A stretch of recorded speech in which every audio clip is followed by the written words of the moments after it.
तय हुई थी चुनाव सुधारों के लिए, मगर ज्यादातर विपक्ष के सदस्यों ने एसआईआर पर ही चर्चा करी। अब चर्चा इन्होंने जिस तरह से शुरू करी है, जवाब तो मुझे देना पड़ेगा मान्यवर, और मैं मानता हूं उनको सुनना भी चाहिए। मान्यवर, इस एसआईआर पर, गहन पुनर्निरीक्षण पर एक तरफा 4 महीने से झूठ फैलाया और देश की जनता को गुमराह करने का प्रयास किया।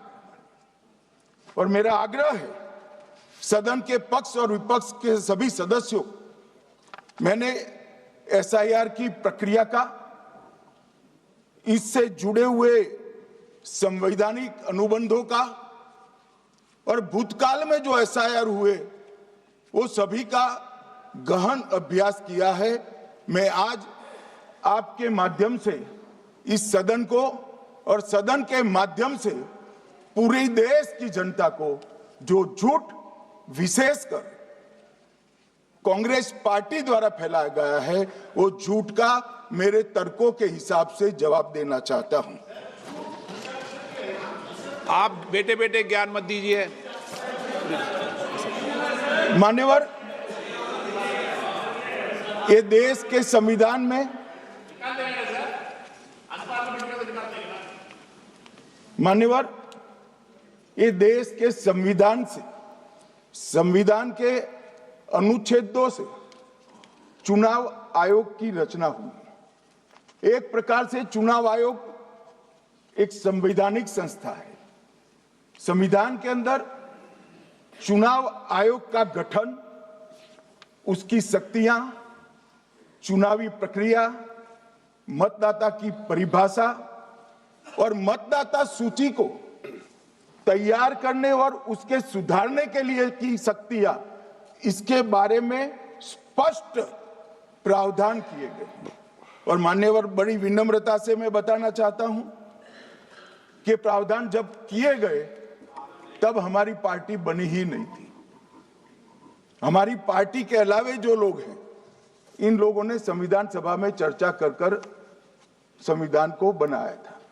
इसलिए ये पूरी चुनाव की प्रक्रिया जो संविधान के अंदर व्याख्यायित की गई है और आज जो हो रहा है, ये दोनों के बीच में क्या अंतर है और आरोप क्या है, इसको मैं जवाब देना चाहता हूं। मान्यवर, फ्री एंड फेयर चुनाव कराने का हमारा संविधान ने जिम्मेदारी चुनाव आयोग की तय की। मतदाता सूची बनाने की और मतदाता सूची में सुधार करने की जिम्मेदारी भी चुनाव आयोग को दी। अनुच्छेद, संविधान के भाग 15 में अनुच्छेद 324, इसमें चुनाव आयोग का गठन, चुनाव आयुक्त की नियुक्ति, लोकसभा, राज्यसभा, विधानसभा, उपराष्ट्रपति और राष्ट्रपति, ये सभी चुनाव का संपूर्ण नियंत्रण संविधान ने चुनाव आयुक्त को दिया है। और चुनाव आयुक्त एक से ज्यादा हो तो इलेक्शन कमिश्नर को दिया है। अब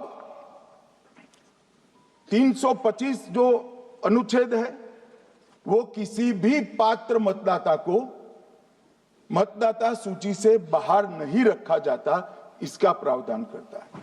मगर 326 एक गहन पुनर्निरीक्षण के लिए, एसआईआर के लिए बहुत महत्वपूर्ण है। क्या है 326 मान्यवर? इन्होंने मतदाता की पात्रता, योग्यता और मतदाता होने की शर्तें आर्टिकल 326 में तय की है। और वो शर्तें क्या है? सबसे पहली शर्त है कि मतदाता भारत का नागरिक होना चाहिए, विदेशी नहीं होना चाहिए। ये सबसे पहली शर्त है। और ये कह रहे हैं कि चुनाव आयोग क्यों ये कर रहा है? भाई, इसका दायित्व है, इसलिए कर रहे हैं।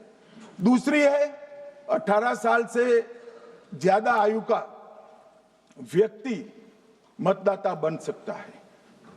तीसरा, वैधता का निर्धारण मानसिक असमर्थता, अपराध और भ्रष्टाचार में संलिप्तता के लिए जो कानून ने समय समय पर तय किया है इसके पर।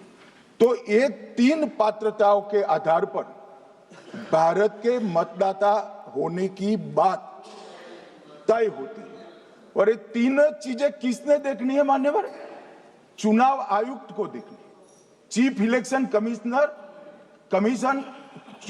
इलेक्शन कमीशन मतलब चीफ इलेक्शन कमिश्नर और कमिश्नर्स ने देखनी है। और 327 में मतदाता सूची, सीमांकन, चुनाव संचालन और उसके लिए कानून बनाने की सिफारिश संसद को करने की सत्ता चुनाव आयोग को दी है। कल हमारे सदस्य मनीष तिवारी कहते थे गहन पुनर्निरीक्षण का इनको अधिकार ही नहीं है। आर्टिकल 327 पूर्ण अधिकार देता है कि मतदाता सूची इस व्याख्या के आधार पर बनाने का अधिकार चुनाव आयोग को है। मान्यवर, अब SIR पर ही सवाल उठा दिए।